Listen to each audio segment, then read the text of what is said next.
La maison qui rend fou? Oui. Il vous faudra d'ailleurs y entrer, c'est votre prochaine épreuve. Et que devons-nous y faire dans la maison qui rend fou? Vous devez demander le laissez-passer à 38. Adressez-vous au guichet 1, couloir de gauche, dernière porte à droite. Ce soir, je vais dire aux entreprises que nous allons faire un choc de simplification. C'est à quel sujet? Nous désirons obtenir le laissez-passer A38.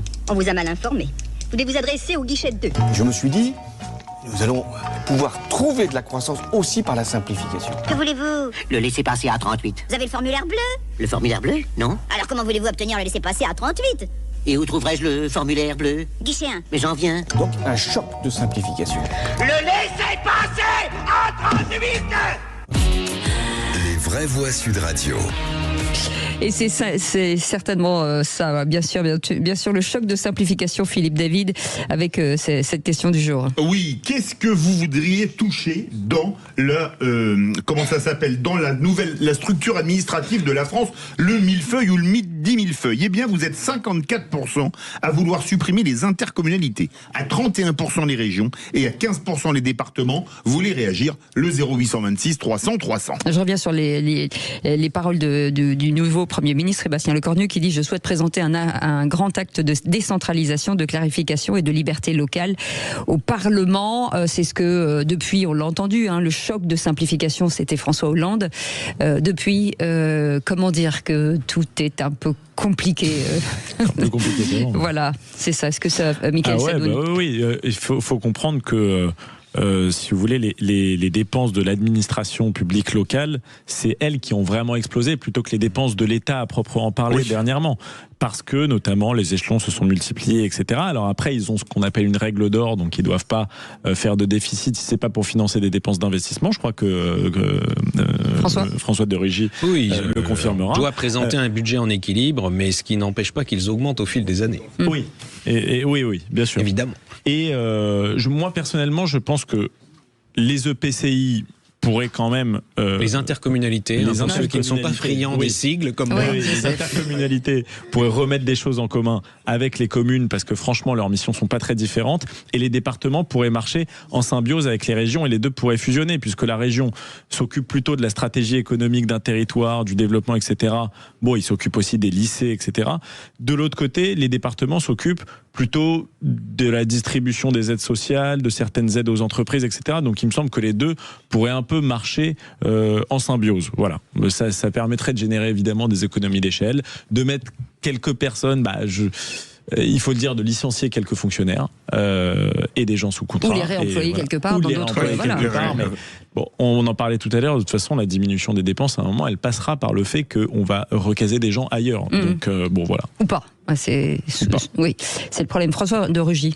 Je suis assez d'accord avec Michael Sadoun, donc je vais plutôt apporter un complément. Sur l'évolution de l'emploi public, les fonctionnaires et les contractuels.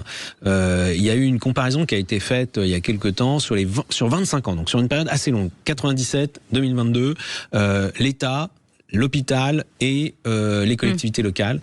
La fonction publique d'État, les effectifs ont augmenté dans la même proportion que la population française. L'hôpital, 1,5 fois plus. Les collectivités locales, 3 fois plus. Donc c'est vrai que c'est là qu'il y a eu une grosse dérive sur l'emploi public. Après, l'histoire du millefeuille, le problème c'est que la logique ce serait en effet de rapprocher les communes et les intercommunalités.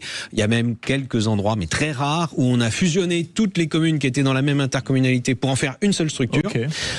Il y a région-département, mais malheureusement je pense que quand on a fait les grandes régions, ces méga-régions comme la Nouvelle-Aquitaine, qui va de la Creuse jusqu'au Pays Basque, ou la région Grand Est qui va des confins de l'Île-de-France jusqu'à la frontière allemande.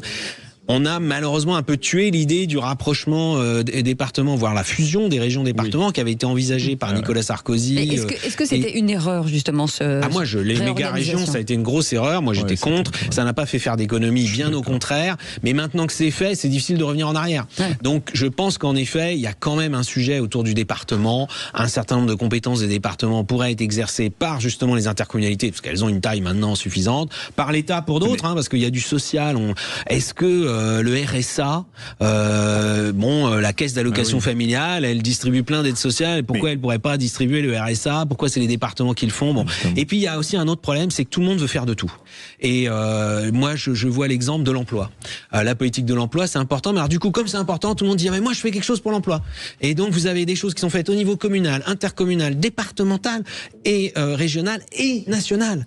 Et c'est là que ça va pas. Il faut que chacun s'occupe d'une chose, s'en occupe pleinement et ne s'occupe pas du reste. Ce qui est fou, je vais faire une comparaison avant de me dire comparaison n'est pas raison. La France, 550 000 km², 68 millions d'habitants. On avait les départements, on a mis les intercommunalités. Ouais. En plus, les régions, c'était anecdotique jusqu'à 86, quand on a élu les conseillers régionaux au suffrage universel direct à la proportionnelle. Je vais vous faire une comparaison, donc, l'Union soviétique. 22 millions et demi de km², 11 fuseaux horaires de Kaliningrad jusqu'aux îles Diomède qui séparent l'extrême-orient russe de l'Alaska. 200 et quelques millions d'habitants, 4 échelons administratifs. La ville, l'oblast, la République, la Russie, le Kazakhstan, etc. Et le Soviet suprême à Moscou. 4, la France. Commune, 35 000 quand même. Communauté de communes. Département, région, État, Europe. C'est-à-dire que la France, schématiquement, est moitié plus administrée que n'était l'URSS, ce régime ultra-libéral bien connu, qui a fait faillite il y a quelques années, en 1990. Et des gens nous disent encore qu'il ne faut rien toucher. Pourtant, la France, c'est pas 11 fuseaux horaires. Hein. Entre Brest et Strasbourg, on est à la même heure. Je prends pas, évidemment, les extrêmes comme Nouméa ou Saint-Pierre et Miquelon, d'accord ? Et que des gens disent « Ah non, faut surtout rien toucher », je me dis qu'on est dans un asile psychiatrique à ciel ouvert. Mais où est le problème? C'est qu'il y en a tellement qui vivent sur ces structures administratives, qui veulent pas perdre leur voiture de fonction de président des conseils départementaux, ou ceci ou cela, que c'est pour ça qu'on n'y touche pas. Alors maintenant qu'on est peut-être pas loin de tomber sous la coupe du FMI, peut-être que ça va changer. Vous voulez parler de baronnie peut-être? Oui, de baronnie si vous voulez. Voilà. Non mais c'est quand même une réalité, non? Bien sûr, mais le conservatisme aussi, mais moi je pense que le conservatisme, il est chez les élus, ça c'est clair. Moi je l'ai vu quand j'étais député. Sarkozy a voulu faire une réforme territoriale. J'ai vu monter tout un tas de gens contre, y compris de son propre parti. Il a fini par abandonner, par exemple, ce qu'il voulait faire sur l'Île-de-France. Il voulait simplifier, vraiment, supprimer les strates. François Hollande a essayé, très vite, il a abandonné aussi. Ça a juste été les méga-régions qui étaient une bêtise. Et Emmanuel Macron, qui pourtant lui n'avait pas beaucoup d'élus locaux dans son parti, a aussi très vite abdiqué en disant non, il n'y a pas d'accord sur le sujet. Et c'est vrai qu'il ne faut pas demander aux élus locaux, pourquoi pas faire un référendum d'ailleurs, demander aux Français, mais peut-être que les Français aussi finalement se sont habitués au fait qu'il y ait, on a toujours un élu sous la main, la commune, l'intercommunalité, le ceci, le cela, on va chercher les subventions chez les uns et chez les autres, et que donc on n'a pas tellement envie que ça change, alors qu'en effet c'est une source d'inefficacité et de perte en ligne, comme on dit, qui est énorme. Merci les amis.